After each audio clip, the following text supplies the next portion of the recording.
Hello guys, welcome to this channel, Learning from Home. This channel we're going to talk about characteristics of a cell in this tutorial. Under characteristics of a cell, we're going to talk about what can a cell take. So as you see, this is a cell. So we're talking about what can this cell accept.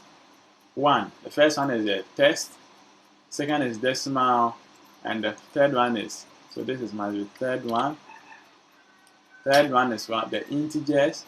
Now we have Boolean expression and we have error message or exceptions. So now when you say test, what does that mean?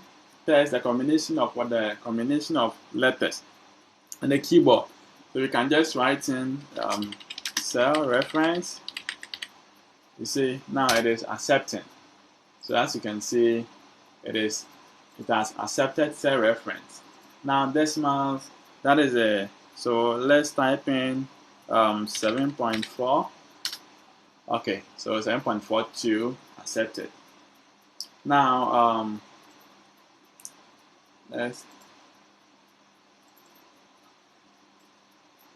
so cell is okay. Okay, now 7.4.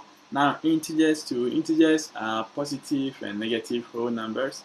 So since you have 7.4 here, it's positive. So you can just write in negative 67. Okay, so now to accept it. Now Boolean expressions is a true or false. So let's write in true. And let's see. Okay, and now let's add false here. Okay, accepted. Now exception, so let's write in an exception and see. So equal to max. Let's divide it by 2. And let's see. Okay. And let's add another one equal to sum plus 12. Okay, so we have, so now let's check their positions where they are. Now with the cell, with the test, you can see that the test is which side? Is it the left or the right? That's the left, right?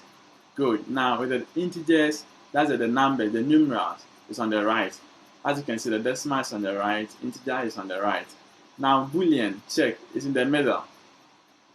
Boolean is in the middle, and error message or exceptions is also in the middle.